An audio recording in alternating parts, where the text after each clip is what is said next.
Hello friends, welcome to my channel spice of life. என்னடா open பண்ணோன்னே ஏதோ கோயிலில் பூஜை நடக்கிற மாதிரி காட்டுறேன்னு பார்க்குறீங்களா?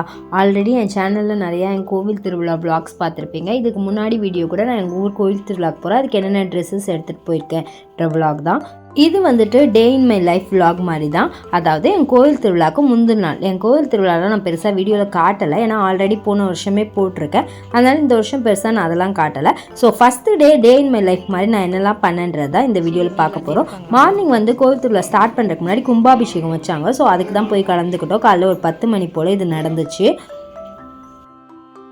ஐயர் வச்சு ஹோமம் பண்ணி பூஜைலாம் பண்ணிவிட்டு மேலே வந்து கலசத்தில் தண்ணி எடுத்துகிட்டு போய் கோபுரத்துலலாம், அதாவது இங்கே வந்து எங்கள் கோயிலில் வந்து சின்ன சின்ன கோபுரம் மாதிரி இருக்கும், கலசம் மாதிரி இருக்கும், அதுக்கு போய் தண்ணி ஊற்றுவாங்க. ஸோ அதுதான் இது.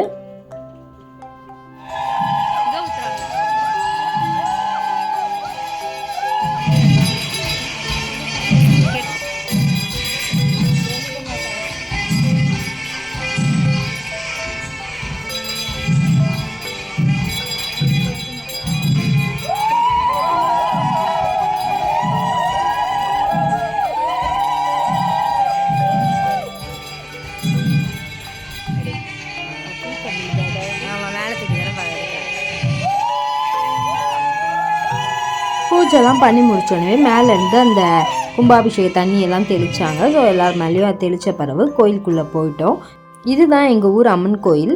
அதுக்கப்புறம் கொஞ்சம் பூஜைகள்லாம் நடந்தது, அதாவது சாமிக்கு கொஞ்சம் பூஜைலாம் பண்ணாங்க. அதுக்கப்புறம் மதியம் 1 மணிக்கிட்ட ஆயிடுச்சு. கோவில் திருவிழா 4 நாளும் அன்னதானம் போடுவாங்க, அதனால் மதியானம் அன்னதானம் ஸ்டார்ட் பண்ணிட்டாங்க. சாம்பார் சாதம், அப்பளம், அப்புறம் கூட்டுலாம் வச்சுருந்தாங்க. இது வந்து எங்கள் பாட்டிக்கு வந்து நடந்து வர முடியல. ஸோ நாங்கள் வந்துட்டு சாப்பாடு எங்கள் பாட்டிக்கு வாங்கிட்டு போனோம், நானும் என் தங்கச்சியும். ஒரு தங்கச்சி வந்து நெக்ஸ்ட் டே தான் வந்தா. ஸோ 2 தங்கச்சி தான் இருந்தாங்க. நான் வாங்கிட்டு அப்படியே போனோம். இதுதான் எங்கள் ஊர் தெரு. கோவில் திருவிழாக்கான ப்ரிப்ரேஷன் ஒர்க்லாம் ஸ்டார்ட் ஆகிடுச்சு. அதாவது அந்த சீரியல் லைட்ஸ் அதெல்லாம் போடுறது. அதுக்கப்புறம் நாங்கள் சாப்பிட்டதுக்கப்புறம் அப்படியே கொஞ்ச நேரம் ரெஸ்ட் எடுத்தோம். சாயந்தரம் ஆகிடுச்சு, சீரியல் லைட்ஸ்லாம் ஆன் பண்ணிட்டாங்க. இப்போ ஊர்லலாம் வந்து எல்லா பொருளும் தேவையான பொருளாக கிடைக்காது, சின்ன சின்ன கடைகள் மட்டும்தான் இருக்கும். ஸோ நமக்கு ஏதாவது பெருசாக நிறைய பொருள் தேவைன்னா வந்துட்டு மார்க்கெட் அந்த மாதிரி நம்ம இங்கே சொல்கிற மாதிரி ஊரில் வந்துட்டு ஒரு சந்தை மாதிரி பெரிய இடம் இருக்கும். அந்த ஊரில் எல்லா பொருளுமே கிடைக்கும். அப்படி தான் நாங்கள் திசைன் வேலை போகிறோம். எங்கள் ஊர்லேருந்து அந்த ஊர் வந்து கிட்ட, அங்கே தான் என்னென்ன பொருள் வேணுமோ எல்லாமே கிடைக்கும். அதனால நாங்கள் அங்கே தான் போனோம். அங்கே போயிட்டு எங்கள் அம்மா அப்பா என்னையும் என் தங்கச்சி இறக்கி விட்டுட்டு அவங்க வந்து வேறு இடத்துக்கு போயிட்டாங்க. நாங்கள் வந்து எதுக்கு வந்திருக்கோன்னா வந்து ஒரு சின்ன பையனுக்கு எங்கள் அம்மா வந்து ட்ரெஸ் வாங்கி கொடுக்கணும்னு சொன்னாங்க. ஸோ அது ட்ரெஸ் வாங்குறதுக்கு. அதுக்கப்புறம் எங்கள் சாரீக்கு நாங்கள் சிஸ்டர்ஸ் 5 பேருமே ஒரே மாதிரி சாரீ எடுத்திருக்கோன்னு போன ஒரு கொஞ்சம் விளாக் முன்னாடி காமிச்சிருப்பேன். அந்த சாரீக்கு வந்துட்டு சுங்கு போடணும். பட் சுங்கு போடுறதுக்கு பதிலாக நாங்கள் வந்து என்ன பண்ணலாம், அந்த சாரீ டேசல்ஸ் விற்கோல அதை வாங்கி ஸ்டிச் பண்ணிடலான்ட்டு. ஸோ அதுக்கு தான் வந்திருக்கோம். இந்த மாதிரி நிறைய கடைகள் இருந்தது. என் தங்கச்சி தான் ஊரில் இருக்கா, அவளுக்கு வந்து எல்லா கடையுமே தெரியும். அதனால் அவள் தான் ஒரு கடைக்கு கூட்டிகிட்டு போனால் இந்த கடையில் கிடைக்கும்ன்ட்டு. அங்கே போயிட்டு நாங்கள் வந்து இது வாங்கினோம். எங்களுக்கு ஸ்பெசிஃபிக்காக ஒரு மாதிரி சாண்டில் கலர் மாதிரி தேவைப்பட்டது. பட் இங்கே வந்துட்டு கொஞ்சம் கோல்டன் கலர் ஷேடில் தான் கிடச்சிது. சரி 5 பேருக்கு ஒரே மாதிரினோடனே லைட் கோல்டன் கலரில் வாங்கிட்டோம். ஒரு பீஸ் 50 ரூபான்னு சொல்லி வாங்கினோம். அதுக்கப்புறம் நெக்ஸ்ட் டே கோவில் திருவிழாவில் அங்கே வந்து மஞ்சள் பெட்டி எடுக்கிறதுன்ட்டு ஒரு சின்ன பெட்டியில் எடுப்பாங்க. ஸோ கோயிலுக்கு வந்து நம்ம அந்த மாதிரி பெட்டி வாங்கி கொடுக்கலாம். அது பேர் கிண்ணி பெட்டி சொல்லுவாங்க. அது வாங்குறதுக்கு என் தங்கச்சி ஒரு இடத்துக்கு கூப்பிட்டு போனால், அதுக்கு போகிற வழியெல்லாம் வந்து இந்த கருவாடு சந்தை மாதிரி நிறைய கருவாடு கடை இருந்தது. எல்லா விதமான கருவாடும் இங்கே கிடைக்கும். ஊர் கருவாடுனாலே ரொம்ப நல்லாயிருக்கும். நானுமே எங்கள் வீட்டுக்கு ஊருக்கு கிளம்புற அன்னைக்கு கருவாடு வாங்கிட்டு வந்திருக்கேன்.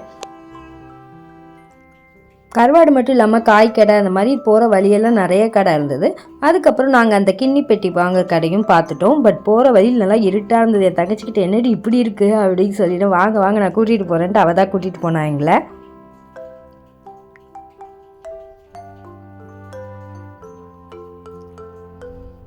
இந்த மாதிரி கூடை செய்கிறது, அதுக்கப்புறம் இந்த மாதிரி பனை ஓலையில் பாய் மாதிரி இந்த மாதிரிலாம் செஞ்சு வச்சுருக்காங்க. இங்கே தான் வந்து இந்த பெட்டி தான் நாங்கள் வாங்க வந்திருக்கோம், கிண்ணி பெட்டின்னு, சின்ன சைஸ் பெட்டி. எங்களுக்கு எத்தனை பெட்டி, ஒரு 5 பெட்டி வேணும். ஸோ நான் அதை வந்து நாங்கள் வந்து கேட்டோடனே அவங்க வந்துட்டு எடுத்து கொடுத்தாங்க, இந்த மாதிரி பெட்டியான்ட்டு. ஸோ அதை எடுத்து கொடுத்தோடனே வாட்டர்லாம் எதுவும் இல்லாமல் இருக்கான்னு செக் பண்ணிக்கணும். ஏன்னா இதில் மஞ்சள் போட்டு நம்ம கோயிலுக்கு எடுத்துகிட்டு போவோம். அதனால் வாட்டர்லாம் எதுவும் இல்லாமல் நல்லா இருக்கான்னு செக் பண்ணிவிட்டு என் தங்கச்சி தான் அதெல்லாம் பார்த்து செக் பண்ணால்.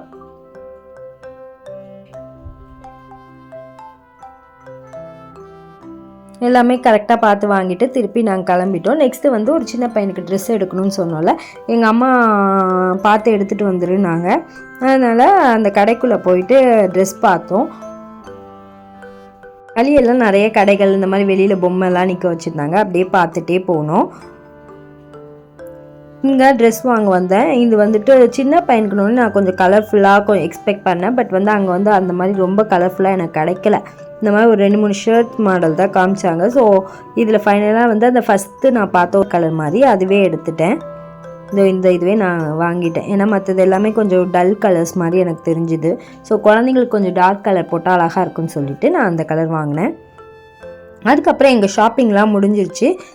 என் தம்பிக்கு கால் பண்ணோம். அவன் வந்து எங்களை கூட்டிகிட்டு போயிட்டான்.